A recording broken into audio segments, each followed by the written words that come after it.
Jayam Vishnu Paraparamam Spagacharjana Sutrasthi Shri Jays A.C. Bhaktivan Samaraj Jai Ananta Kuni Vaishnav Rimati Jai Namachar Shri Das Thakur Ki Jai Prem Se Ko Shri Krishna Chaitanya Prabhu Nityananda Shri Radha Shri Sari Gaur Bhaktarinda Ki Jai Samaveda Bhaktarinda Ki Jai Ko Premananda Hari Hari Bol.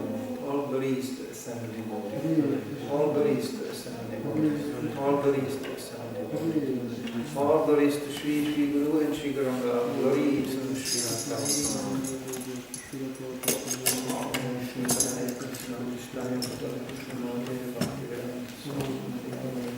Namaste Saraswati Charan Nirvishesh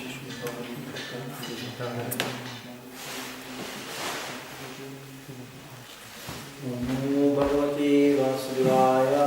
Om Namo Bhagavate Vasudevaya. Om Namo Bhagavate Vasudevaya. Om Namo Bhagavate Vasudevaya. Om Namo Bhagavate Vasudevaya. Om Namo Bhagavate Vasudevaya.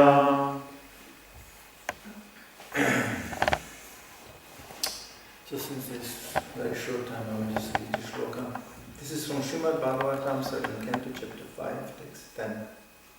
Murivida parakrita utaro tisvato bhavat manyatam shrotukamanam gurunam kulanandana.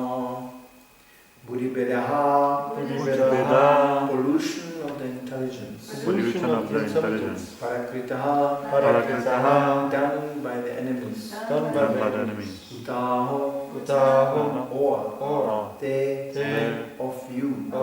Svataha, by yourself. Abhavat, was. Banyatam, let it be told. Shrotukamanam, to us, who are very eager, to hear about it. Gurunam, all your teachers. Gurunandana, O best of you family. Translation. O best of your family, has this pollution of your intelligence been brought about you or by the enemies? We are all your teachers and are very eager to hear about this. Please tell us the truth. Purport by Srila Prabhupada. Prahlad Maharaj's teachers were astonished that a small boy could speak such exalted Vaishnava philosophy. Therefore, they inquired about the Vaishnavas who stealthily taught it to him. In order that these Vaishnavas might be arrested and killed in the presence of Prahlad's father, Hiranyakashipu. Namo Vishnu Padaya Krishna Prastaya Bhutale Srimati Bhaktivedanta Swami Tinam. Namaste Saraswati Devam Gauravani Prachane Nirvishesha Shnivadi Pushkati Vizatami. O best of your family, has this pollution of your intelligence been brought about by you or by the enemies? We are all your teachers and are very eager to hear about this. Please tell us the truth. So this is a classical example of how demon thinks.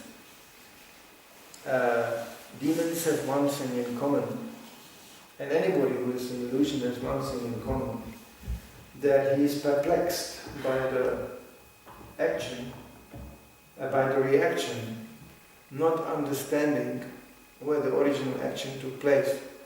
This is common for anybody who is in illusion. To give a very simple example, it's like little kittens, little kittens. You can charm them instantly by having some little thing just jumping in front of their nose. They immediately respond to it, instantly. They don't even ask where it came from. They instantly activate it. We had fun with this. It's a long story, but I don't want to mix it into Bhagavatam for us. But I got once in Sangita donated a shoebox full of little kittens. How that happened, that's another thing, but there was a lady on the street who gave me a donation, a shoebox, and I said, oh, shoes. Then she ran away. She said, if you are Hare Krishna, I know, you don't kill animals. Then she ran away and I opened the box and there was 5 little kittens, small ones, inside. Normally a devotee would put it in somewhere in a park, leave it there and go, but I couldn't do that. For the rest of the week we traveled with little kittens. And then I donated the little kittens to my authorities in a temple, which was a hotel in the middle of the forest. So they were welcomed, amazingly welcomed. Even the local LGB took one. You know, so they divided the little kittens, and the temple president had on his sofa always some kittens running around. Quite unthinkable in Denmark, but that was Germany in those days. So I remember that just to relax in between the tense management, you know, he was teasing the kittens in such a way that they could run on top of the sofa, and they saw some laser beams are very good for this. This is laser dots, you just go and then you go. And the kittens actually jumped in a laser beam, flying through the air and falling down from the sofa. I saw crows teasing little kittens. They do that by jumping on top of the roof. And the little kittens climbing up all the way up to the top of the roof just to get to the crow. And the crow was just jumping a little bit. And then the kittens thought, I will catch the crow.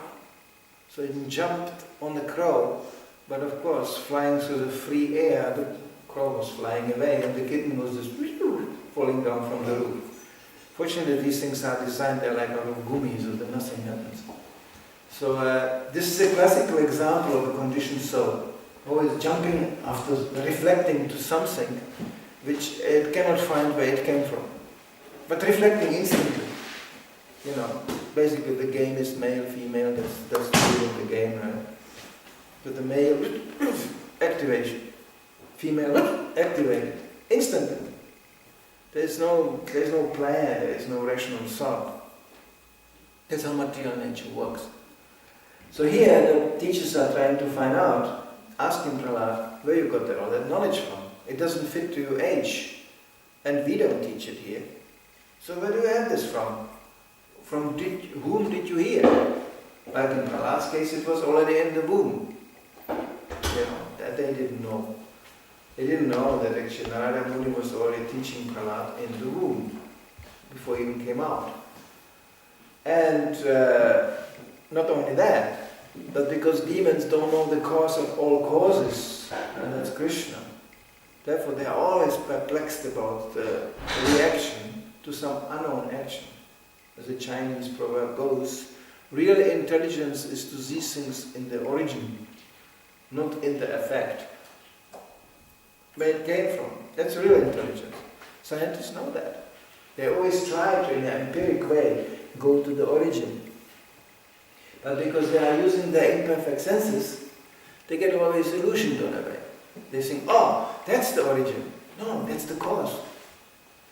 Then they discover, oh, yeah, that's also a cause of something.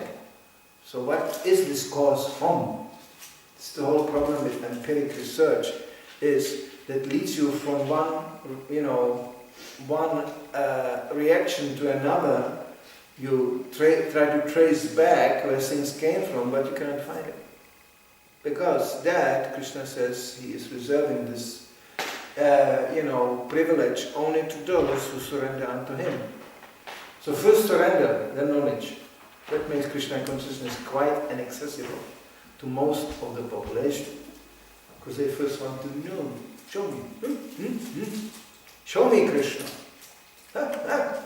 And we can show Krishna, and that's it. Still there is so much evidence, there is so much, Why don't they see? Because actually they don't want to see. Like example in our life, there are so many resources coming along the way. Krishna says to a devotee, I give him a knowledge from within, from the heart. And I send even guidance from outside. That's the external manifestation of the Paramatma, is the spiritual master. So, and there is books, Shastra, there is Guru, and there is Sadhu. There's so much guidance, so much reference around us. Only question, do we want that? And that's the sensitive point. That's the point where Krishna never really gets involved. Do you want that?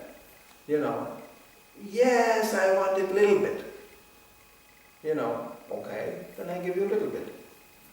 And what a purpose you want it for? Well, I would like to be as you. I would like to become God. Okay, then I give you an illusion God. There is perfect, perverted reflection of Krishna.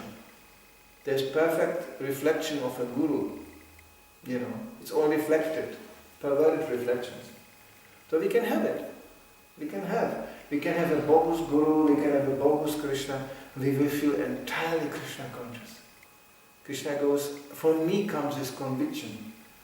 Therefore you see people how convinced and how determinedly stupid they can be. It's divine, it's superhuman. It's not long time ago, not that long time ago, where there was millions of Germans going, hi, hi. It's not long time ago where there hundreds and thousands of Russians were running for the father Stalin, dying for Stalin. Not even understanding he's killing them all. He even killed his close associates. They're going, but I serve you so much. He said, well, you look strange, out. And still, conditioned soul is so eager to get cheated. So Krishna said, I am the perfect cheater. You want to get cheated? I will cheat you in such a way you will never even find out who cheated you. That's a perfect cheater. He is cheating you in such a genius way you never find out where that came from. Why? Again, we don't see the origin. We see only the cause. Constantly perplexed. So the teachers, they asked Prahlad, and Prahlad being a devotee, actually he's very bold. A little child, completely at the mercy of his teachers, his demoniac father, he still speaks the truth in a completely faith in Krishna. It's Prabhupada preaching. Prabhupada said, if I would adjust something and make it more popular, I could have millions of disciples. People like to get cheated. Prabhupada said, I won't. I don't. Still, he tried to present the truth in a most palatable way, but still, for those who want to get cheated, it's never palatable enough. So this mentality, this is obstructing our Krishna consciousness. They always constantly try to make a deal. Yeah, Krishna, I will surrender to you, but not like this. I will surrender you like that. As soon as that condition is there, full Krishna consciousness cannot manifest. Therefore, the fall down from the spiritual world is a very sophisticated procedure. It's not like you are one day in Rasa Lila, next day you sit in a bar completely drunk. It doesn't happen like this. There's a little tendency on the part of the soul, which always has an individual freedom of choice, to serve Krishna, and not like this, under these circumstances. Usually, there is a little bit hidden motive that we are not satisfied with the simplicity of Golokadam. Yeah, here we play on bamboo flutes and herd the cows, and Krishna is here. It's nice. But I would like to serve Krishna with something much more bigger, really something impressive, something more big. And therefore we appear as Brahma. And then we have a whole universe, and bigger universes as this one we live in. There are Brahmas who have hundreds of heads, not just 4. And they are the mastermind. We always want to be the mastermind. Mastermind, the visionary, the one who designs, the one who sets the course of action. Follow me this way, please. What a feeling. You want to make a footprint on a planet Earth. Here he walked and showed us the way. These communistic dictators, they are really pathetic on this. They put their statues everywhere, always in a pointing. Mr. King Kong Jung or Mr. Lane, whatever. They always stand there in a marketplace. This is exactly the mentality of the conditioned soul. Mr. King Kong Jung, a little boy who likes Western cars. He likes Ferrari. You know, it's like pathetic what these leaders sometimes have as a hobbies and what kind of weaknesses they have. A normal person in the street would not even dream about, because they have access to money. So they're just little cars and little girls, and they're just completely childish, playing like kids. You know, or Mr. Lenin, who was definitely an austere revolutionary fighter. Yeah, there was the ladies involved, don't worry. Plus, at the end, he died as an entire idiot. The last image of Mr. Lenin is sitting in a wheelchair. That's what syphilis can do to you, which he acquired in a very, very non-communistic way, in some royal house in Paris, where he also studied when he was young. So, you know, this is material nature talking. So we should be very aware. It's dangerous.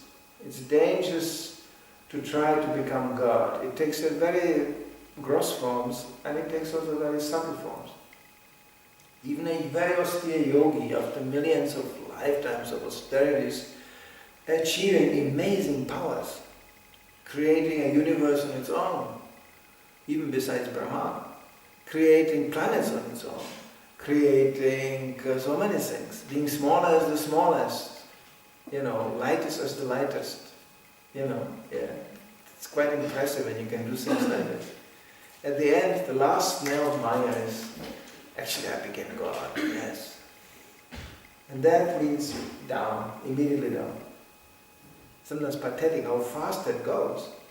Amazing. You know that story of a mouse which approached a king, yogi, you know, in despair, because it's chased always by the cat. So it asked the yogi for a blessing, please help, help. And yogi said, what do you want? Well, I would like to become a cat, because then I have no problem with the cats. Okay, so be it. And the mouse was a cat. After a while, the cat came back and said, you know what, I'm still in trouble. There's a dog behind me all the time. You know, yeah. What do you want? Well, I want to become a dog. Okay, be a dog. After a while, the dog came back and said, you know what, it still doesn't stop. There's this tiger after me all the time, chasing me. So what do you want? A tiger, that would solve the problem. Okay, so it be. So the tiger sits next to the yogi and looks at him, licks the lips, and goes. And the yogi said, what do you want?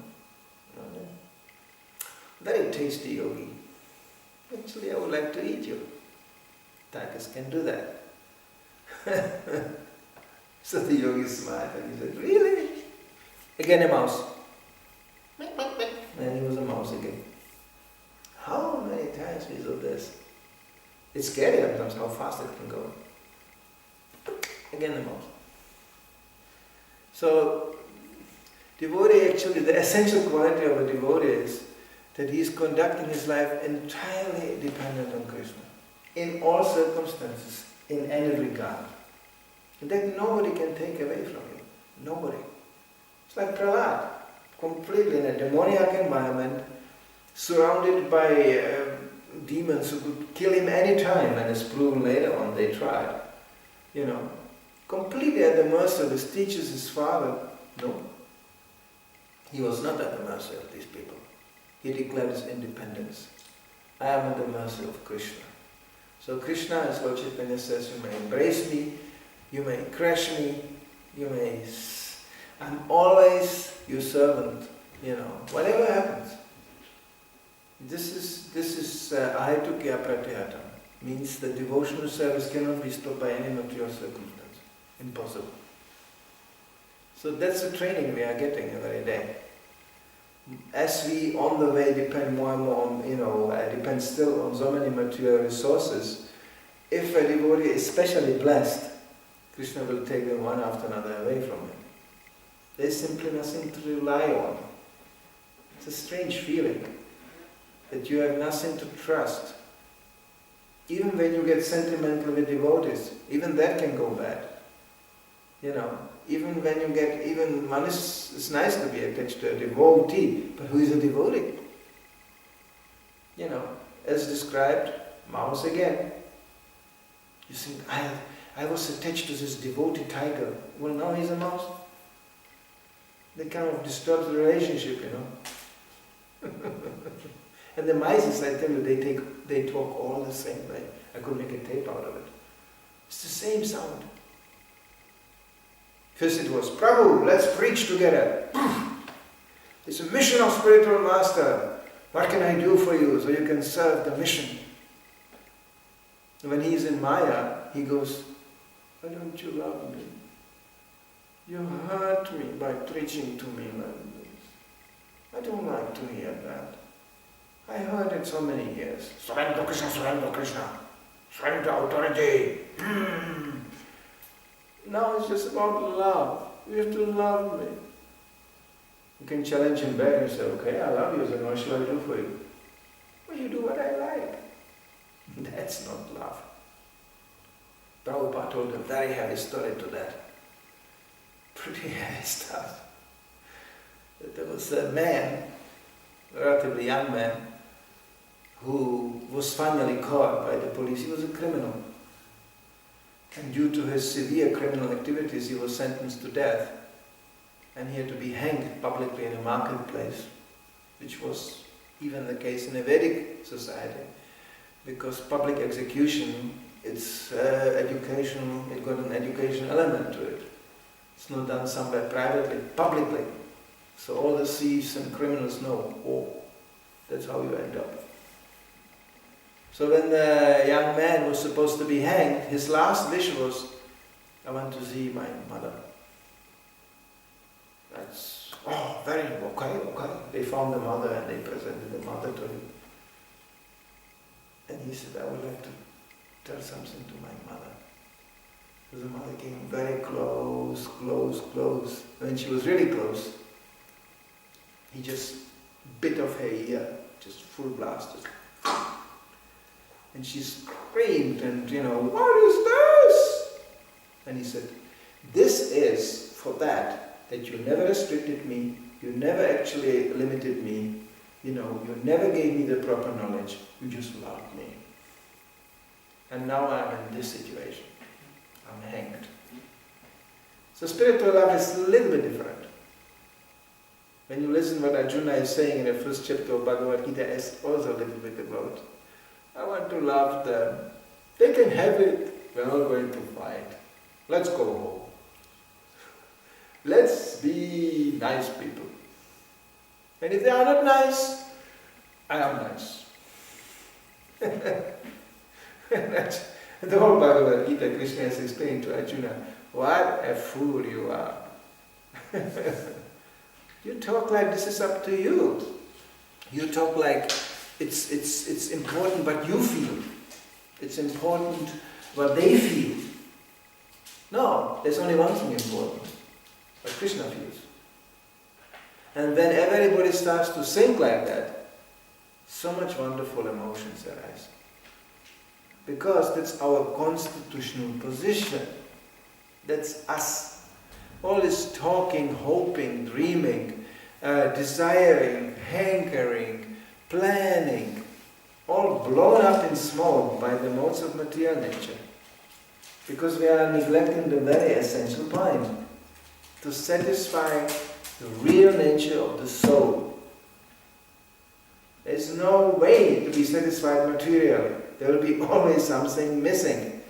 And even it's kind of perfect. Don't worry, it's temporary. It will be torn apart by time anyway. That's even more painful. When you experience like lots of imperfection and pain, which most of the people do, that's the reason they come to Krishna consciousness. That's a blessing.